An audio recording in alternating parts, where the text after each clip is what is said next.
Good morning students. आज BA third year की अपनी क्लास में हम लोग अरस्तु के ही बारे में अध्ययन करेंगे। कल जो चीज़ पढ़ी थी हमने संविधानों का या सरकारों का या राज्यों के वर्गीकरण के बाद आज हम क्रांति की अवधारणा का अध्ययन करेंगे। अरस्तु की क्रांति की अवधारणा का अध्ययन करेंगे। तो सबसे पहली बात इसमें कि अरस्तु के अनुसार क्रांति क्या है। तो क्रांति क्या है? संविधान में जो परिवर्तन है उसको क्रांति कहा जाता है। संविधान में परिवर्तन को क्रांति कहा जाता है। या फिर हम ये कह सकते हैं क्रांति की अवधारणा के संबंध में अरस्तु के अनुसार कि अरस्तु ये कहता है कि एक अत्याचारी शासक के स्थान पर दूसरे अत्याचारी शासन की स्थापना हो जाए, या एक अत्याचारी शासक की जगह दूसरा अत्याचारी शासक आ जाए, या एक शासन व्यवस्था के स्थान पर दूसरी शासन व्यवस्था आ जाए, या फिर संविधान में परिवर्तन हो, तो उसको हम क्या कहते हैं? क्रांति कहते हैं। तो अरस्तु ने संविधानों में परिवर्तन को क्रांति माना। संविधान में परिवर्तन से राज्य या सरकार के स्वरूप में भी क्या होता है? परिवर्तन होता है। अब आगे देखते हैं कि अरस्तु ने क्रांति के कौन से कारण बताए हैं जिनके कारण से क्रांति होती है।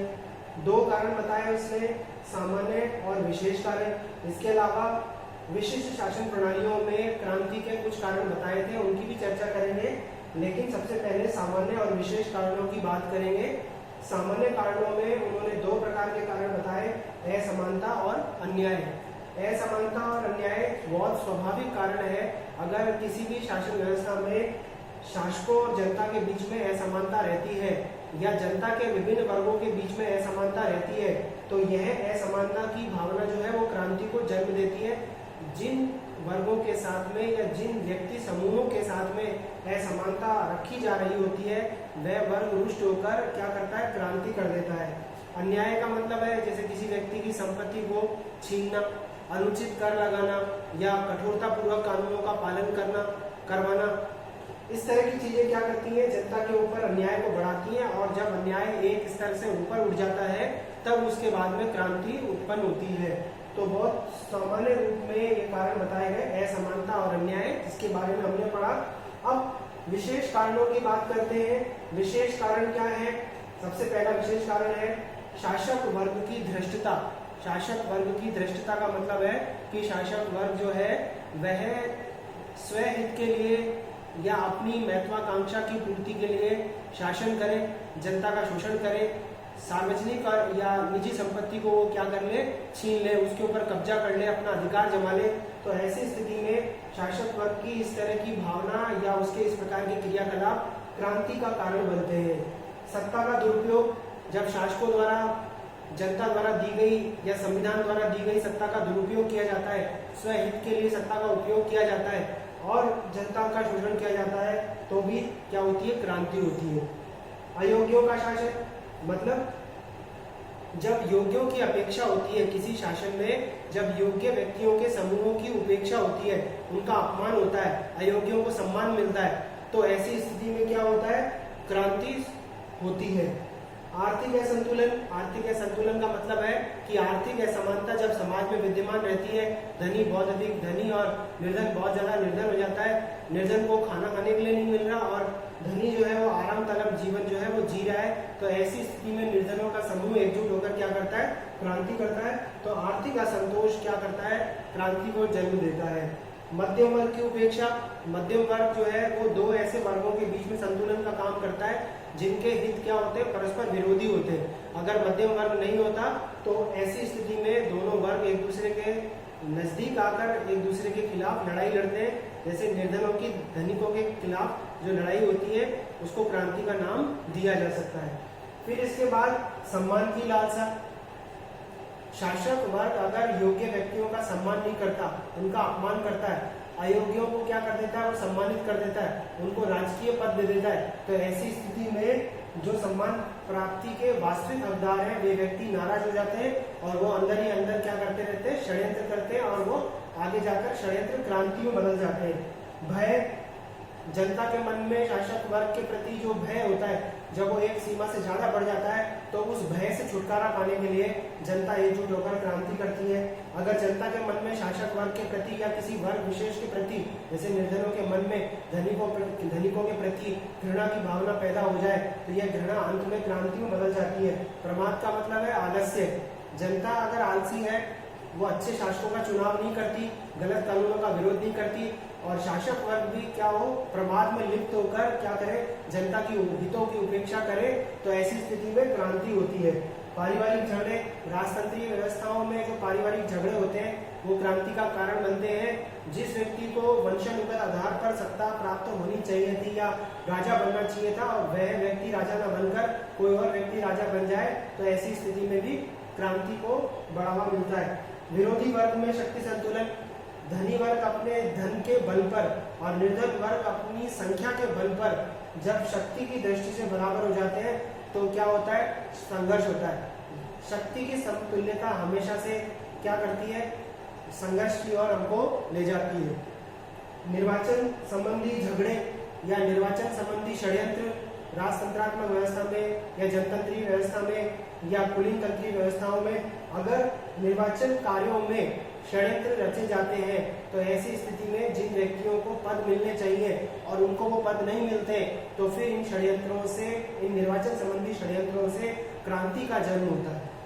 अब इसके बाद में हम देखते हैं कि विशिष्ट शासन प्रणालियों में क्रांति के कौन कौन से कारण होते हैं। जैसे प्रजातंत्र में वाग्वीरों की अधिकता होती है। वाग्वीर मतलब जो भाषण देने में माहिर होते हैं और अपनी महत्वाकांक्षाओं की पूर्ति के लिए और अपनी शक्तियों को बढ़ावा देने के लिए वो क्या करते हैं, जनता को बरगला देते हैं और क्रांति करने के लिए उकसा देते हैं। तो प्रजातंत्र में क्या होता है, लोक नेताओं की अधिकता होती है, वाग्वीरों की अधिकता होती है, इसलिए क्रांति होती है।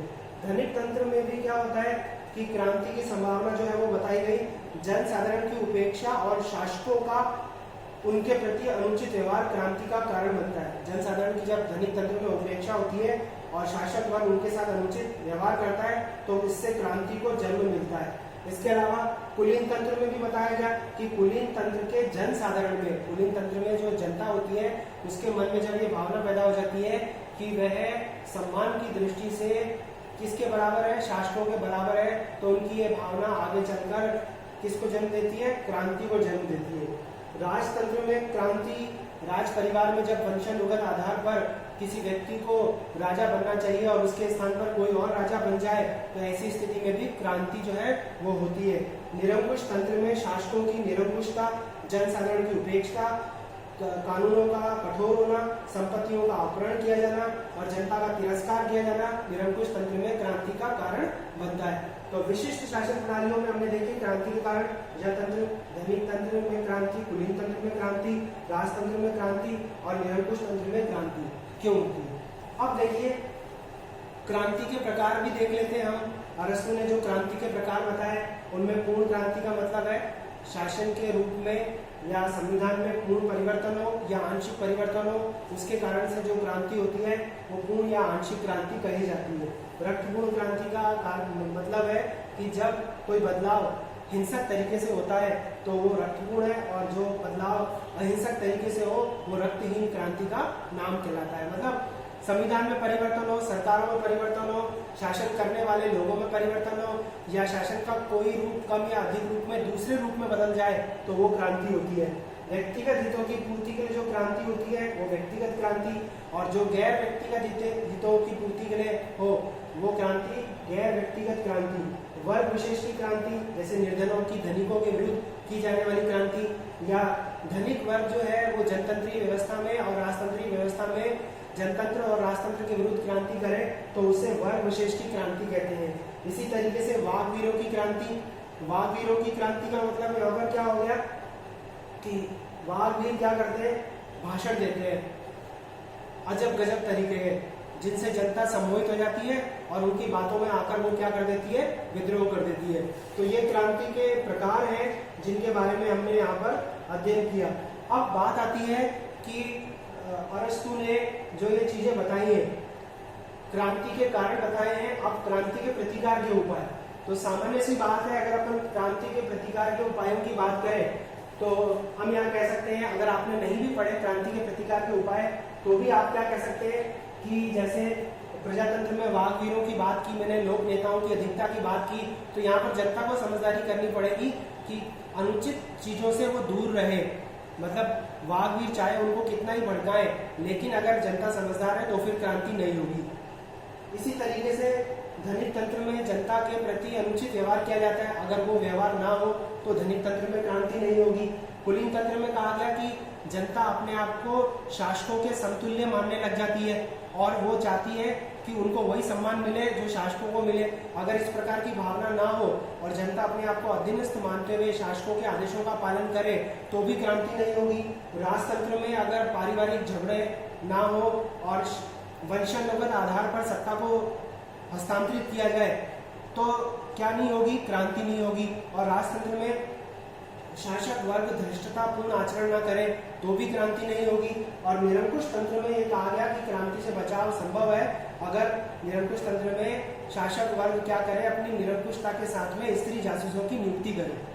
तो मैंने आपको बताया कि विशिष्ट शासन प्रणालियों में क्रांति से बचने के लिए क्या किया जा सकता है। सामान्य रूप से क्रांति से बचने के लिए क्या किया जाएगा कि असमानता और अन्याय से बचा जाए, नागरिकों के बीच में समानता का व्यवहार किया जाए, उनके बीच में समानता स्थापित की जाए, सबके साथ में न्याय किया जाए और शासक वर्ग जो है वो घृणित व्यवहार ना करे, प्रजा वर्ग की संपत्ति को लूटे नहीं, जबरदस्ती संपत्ति का अपहरण ना करे, प्रजा वर्ग की स्त्रियों पर कुदृष्टि ना रखे।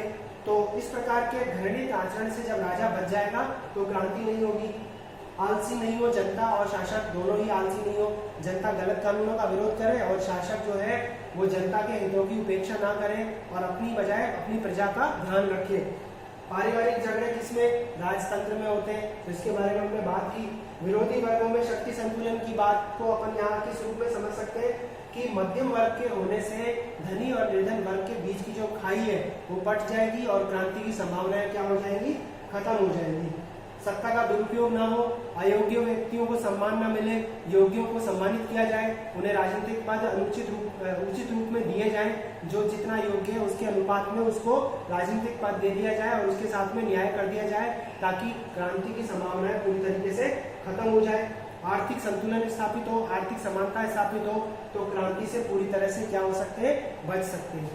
तो सामान्य रूप से मेरे क्रांति के प्रतिकार के उपाय बताए, क्रांति के प्रतिकार के उपाय, क्रांति के प्रतिकार के उपाय।